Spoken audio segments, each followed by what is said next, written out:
His future in Cleveland, it's this Sunday.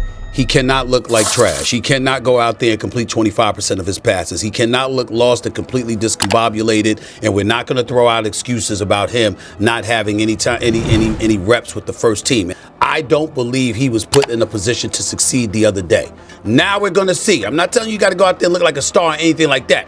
But he cannot look completely clueless. He cannot look lost. It cannot replicate what he did that past weekend. This weekend is not just another NFL debut.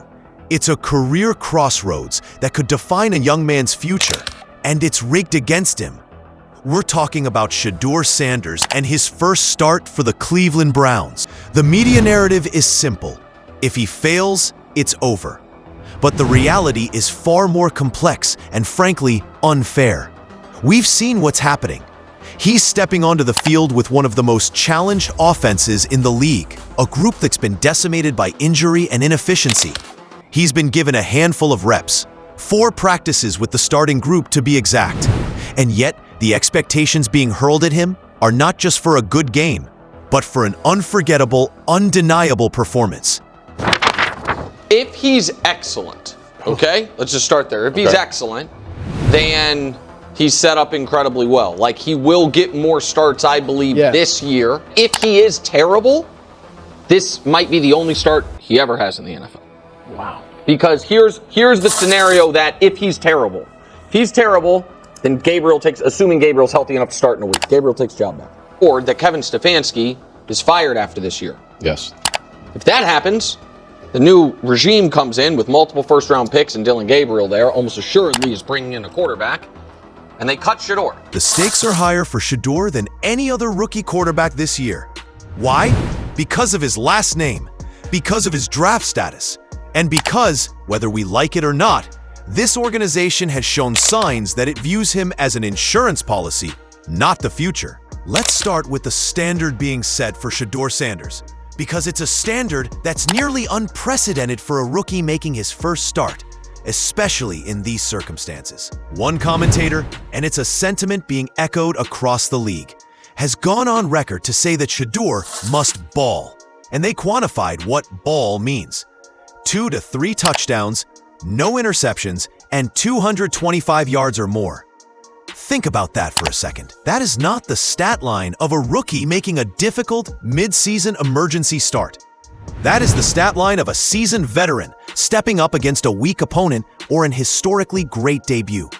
To demand that level of error-free, high-volume production from a player who has spent his entire training camp and regular season relegated to second-team reps, and in some cases even fewer, is simply out of touch with the reality of NFL football. Tell me Look to your that right. a young man that is, for the first time ever, taking snaps with the starting group for 1 week, he gets 1 week, 4 practices with the starting group to go out there and play in an NFL game with arguably the worst skill group in the NFL. You're going to give him 1 opportunity? Why the impossible target? Because, as the analysis suggested, he's not just playing to win. He's playing to take a job that the organization might prefer to give to someone else, namely the 3rd-round pick, Dillon Gabriel. You don't get to take what's not yours, the starting job, by being simply adequate. You have to be undeniable. This pressure cooker mentality means there is no grace period, no room for the typical rookie mistakes. If he throws 1 interception, if he misses 1 key read, or if the Browns lose a close game, the hammer will fall immediately. The line of thinking from the outside is, if he is truly the talent we saw glimpses of in college, he must transcend his circumstances. But the NFL is a team sport, and circumstances dictate outcomes. You can't put a Ferrari engine on a rusted-out chassis and expect to win the Daytona 500. And that brings us to the chassis he's been handed. As people who understand football. Right. He was drafted in the 5th round. Now, what you and I and Cam know is when you're drafted in the 5th round, you're treated like a 5th rounder. Right. So all these people who love Shedeur, I love Shedeur, who think that Kevin Stefanski should have been putting in a game plan to make sure Shedeur Sanders was the best he could possibly be, that's not how life works. Correct. Right? Which is why we've had to explain to people this is how this is how second team quarterback reps work in practice. The second major factor, And the reason these expectations are so fundamentally unfair is the state of the offense Shedeur is inheriting. Our panel was clear. This is a terrible offense with limited weapons, with no protection. Let's break down what that means for a young quarterback. The NFL is about precision, timing, and processing speed.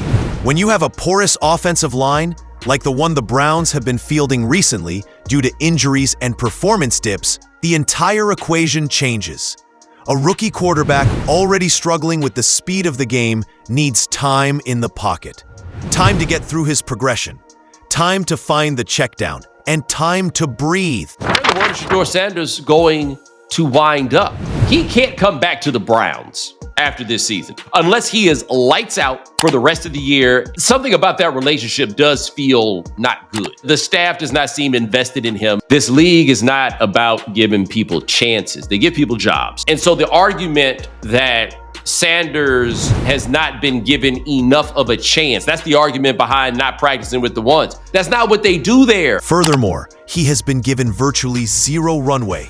The analysis states he was afforded only 4 practices with the starting group before his first professional start.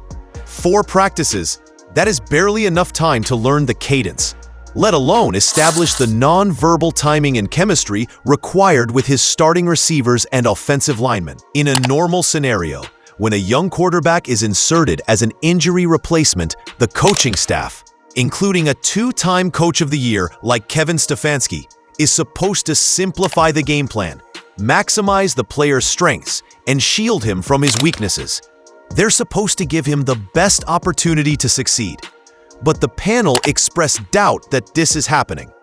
The skepticism is rooted in the belief that the organization, or at least certain elements within the coaching staff, are not prioritizing Shedeur's success. Shedeur Sanders is not being judged like an average rookie quarterback. He's being judged like his last name is Sanders. This is not about unfair personal bias. It's about a complex dynamic involving his superstar father, Deion Sanders, and the resulting media spotlight. When you are the son of an all-time great, particularly one who is so outspoken and high-profile, the scrutiny is magnified exponentially. But the real kicker is his draft status. Shedeur was taken in the 5th round. And what did our panel conclude about the consequences of that? When you're drafted in the 5th round, you're treated like a 5th rounder. This is crucial. In the NFL hierarchy, draft capital dictates opportunity. A first-round pick gets the benefit of the doubt, the simplified game plan, the full team reps from day one, and the public commitment from the general manager. A 5th-round pick, no matter how talented, is viewed as a developmental project. You have different circumstances, which you have because you drafted a quarterback in the 3rd round and the 5th round. So that's why I feel this is his only chance, because the Cleveland Browns, as an organization, we can take it away from Kevin Stefanski, have shown that their top priority is not making sure Shedeur Sanders succeeds. That's not what it is. Yeah, but see, that's an extreme comment, though, RC. You know what I'm saying? Like, what's shown you that they are going to evaluate Shedeur Sanders in that way? But what's shown you that they haven't? Because they put him forth. This intense crucible of unfair demands and organizational apathy leads to the terrifying conclusion: this is Shedeur Sanders' one and only opportunity. In the modern NFL, a quarterback's reputation is forged on his first substantial piece of film. For Shedeur, this game is that first piece. It's his deposition, his opening statement, and his closing argument all rolled into one. If he steps out onto the field with a struggling team, under massive pressure, and delivers a subpar performance, which is statistically the most likely outcome for any rookie in his situation, it will cement a negative perception for the rest of his career. Other teams are watching. The league is watching. And what will they say if he fails to deliver the unrealistic stat line of 225 yards and 2 touchdowns? They will say, it's not worth the risk. It's not worth the hoopla. It's not worth the circus. So, where does that leave us? Shedeur Sanders faces a daunting task. The environment is poor. The expectations are astronomical. The organizational backing is questionable. The consequence of failure is potentially career-defining. He's being asked to go out and be special, not just good, but an undeniable force in the face of overwhelming adversity. It's a scenario that has broken countless young players before him, but here is the glimmer of hope. The reason this story is captivating and worth watching until the final whistle. The final sentiment shared by the panel was one of belief in the player himself.